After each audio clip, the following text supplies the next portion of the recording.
Salut et bienvenue à tous dans ce tuto minute dédié à Photoshop. Ce que nous allons voir aujourd'hui, c'est comment modifier la langue de Photoshop pour diverses raisons.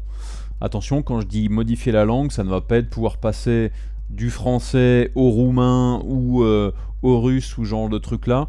C'est véritablement revenir vers la langue d'origine de Photoshop, c'est-à-dire l'anglais, pour X raisons. Donc, quelles sont les raisons qui vont faire que nous ayons besoin de changer la langue de Photoshop vers une version anglaise?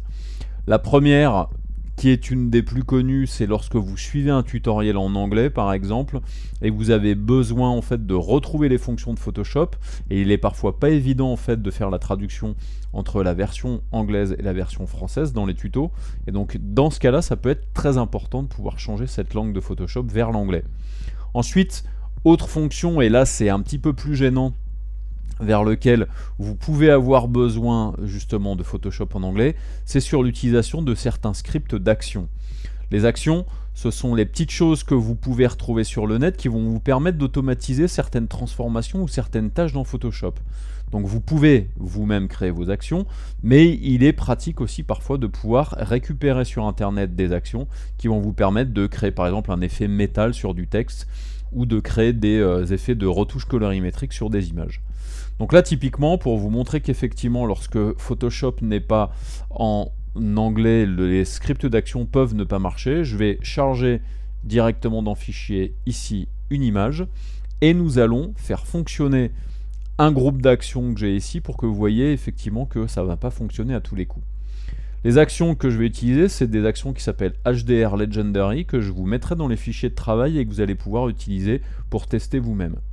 Donc je vais à l'intérieur ici, et là par exemple, je vais prendre HDR Blockbuster par exemple, ou 2000 BC HDR, on va prendre celui-là, et ensuite je vais jouer le script pour voir si ça fonctionne. Donc je clique ici sur la petite tête de lecture, pour lancer le script, et là j'ai un petit souci, j'ai ici Photoshop qui me dit l'objet calque primary copy n'est pas disponible pour l'instant.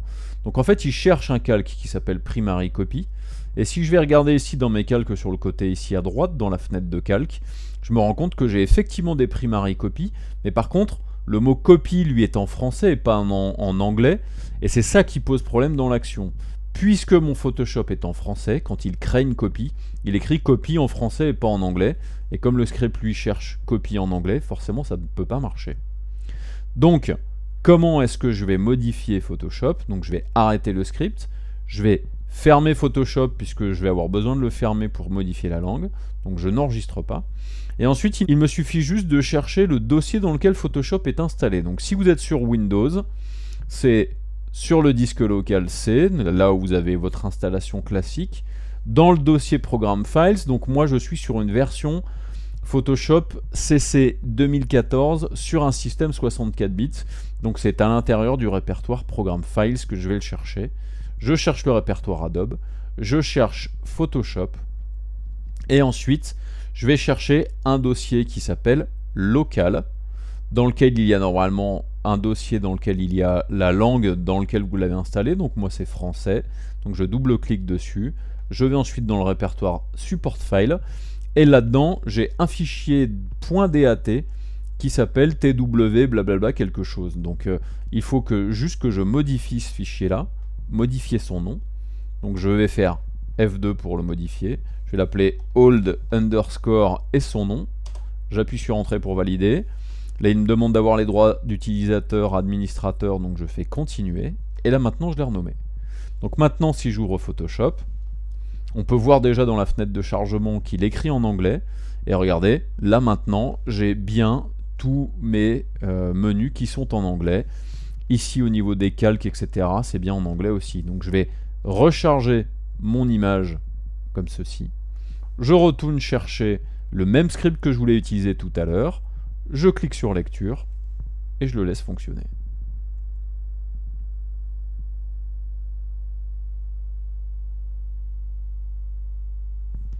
Et voilà, dans ce cas-là, puisque mon Photoshop est en anglais, eh bien, là maintenant, le script a pu fonctionner. Donc parfait. Donc maintenant, je peux garder Photoshop en anglais pour X raisons, mais je peux peut-être revenir en arrière, etc., etc. Donc si par exemple vous avez envie de revenir vers la version française, donc je vais juste sauvegarder ce fichier-là dans les fichiers de travail. Donc je ferme Photoshop, je retourne dans le répertoire, comme ceci, je le mets en surbrillance, je supprime les différents éléments qui n'étaient pas les éléments du nom d'origine, donc je le relaisse à nouveau le nom d'origine, je valide avec entrée, comme ceci, et maintenant je peux redémarrer Photoshop. Et là, il est à nouveau en français. Petite chose, pour les gens qui sont dans un système Mac, ce sera pareil. Il vous suffira juste d'aller dans le répertoire applications, de trouver le fichier Photoshop, le dossier Photoshop, et ensuite d'aller, toujours pareil, dans le répertoire local, le répertoire français et support file, et vous aurez normalement un fichier .dat à modifier. Après, il est possible que pour des versions antérieures à Photoshop avant CC, ce ne soit pas tout à fait la même manipulation. Donc ça, c'est intéressant pour une version CC. Bien entendu, il y a d'autres techniques pour mettre de l'anglais, mais celle-ci est là plus rapide, qui vous évitera par exemple de refaire une install dans la version anglaise et qui du coup sera un petit peu plus pénible.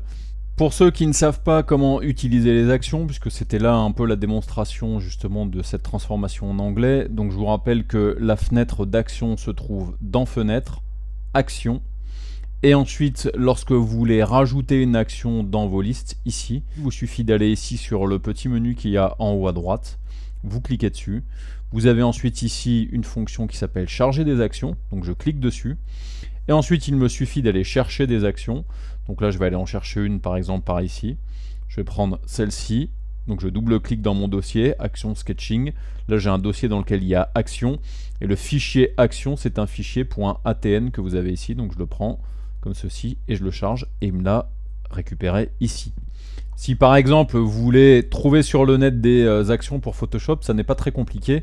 Il vous suffit dans Google ou dans un autre moteur de recherche de taper Action Photoshop et vous allez tomber sur des actions qui vont vous permettre d'automatiser certaines tâches. Donc je vous encourage à regarder un petit peu ce que vous avez et qui pourra donc être assez sympathique dans vos créations d'images. Donc j'espère que ce tutoriel Photoshop vous a plu et je vous dis à très bientôt pour d'autres tutoriels minutes sur Photoshop. À bientôt.